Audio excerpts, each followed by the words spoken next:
Hello friends, today I'm going to talk about Edward de Bono's theory of the six thinking hats. Edward de Bono gave the theory of the six thinking hats. According to him, there are multiple ways in which a human brain functions. So by using these different ways of thinking, or by combining these different ways of thinking, we can get a more wholesome perspective to solving a problem or to making a decision.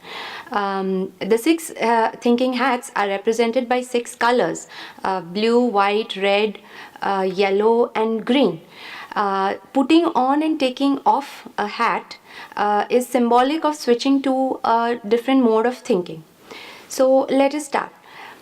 The first color of the hat is the blue hat. The blue hat symbolizes process. It symbolizes the actual thinking process. What are the steps of the process? What will be the action plan and things like that. The white hat symbolizes information.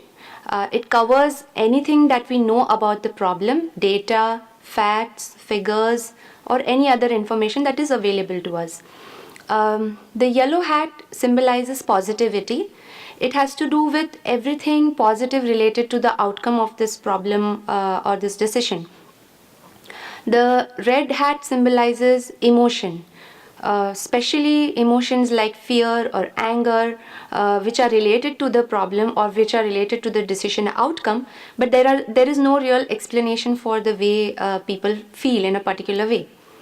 Then we come to the green hat. The green hat symbolizes creativity, out of the box thinking, gathering of creative ideas, thinking up of creative ideas. This is what the green hat is about. And then we have the black hat. The black hat symbolizes negativity. Anything negative or anything which we can anticipate which might go wrong, these are symbolized by the black hat. So as I said before also, we can put on a hat or we can put off a hat, and in that way we can switch to a different mode of thinking. So let me start with an example.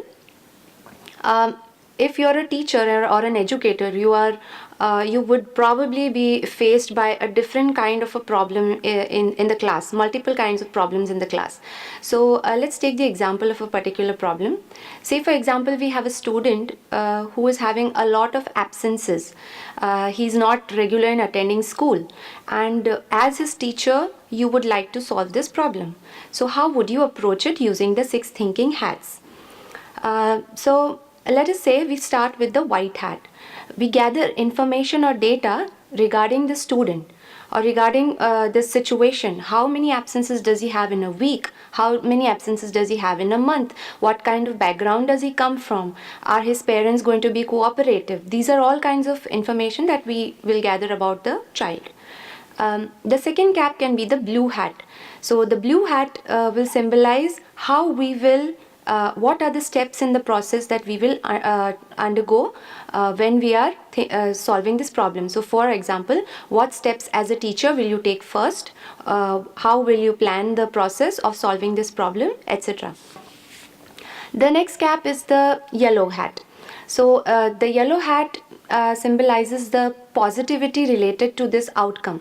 So what are the positive benefits that you anticipate for the student once this problem is solved? So you can make a list of those, and that will make you feel more better about solving the problem. Then we can go to the black hat. Yes. So what would be the negative outcomes that you anticipate? What would be the potential threats, or would there be any harm, or do you see any resistance coming from the student or from the environment when you are solving this problem? So anticipating the negative outcomes helps you as a teacher to be better prepared for it. The next hat is the red hat. So the red hat symbolizes emotion. So how do you feel when you are solving this problem? How do you feel? How does the student feel? So keeping an eye on the emotions that are being which are coming up during this process can help you understand the process, as in how would you feel during this process and how does the student feel during this process, and you can tackle any emotional outbursts that can come up. So In this way, you can use the multiple perspectives of the 6 thinking hats, and you can solve a problem which is coming up in class. So this was just one example. We can have a lot of examples, and we can accordingly, you could even switch. You need not use all the 6 thinking hats in one problem. You might use only 3 or only 4, depending on how you want to approach it, or how severe the problem is, or how much of a perspective does it need. So I hope you enjoyed the video. Thank you very much for watching.